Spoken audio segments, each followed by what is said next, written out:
How to disable chat from people you don't follow on TikTok on Android.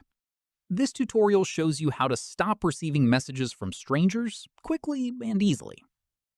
First, open the TikTok app on your Android device. After that, tap on your profile icon at the bottom right of the screen. From there, tap on the three lines at the top right to open the menu. At this point, tap on Settings and Privacy. Let me show you. From there, scroll down and tap on Direct Messages to open your messaging preferences. At this stage, you'll see options for who can send you messages. Tap on Permission Settings for that.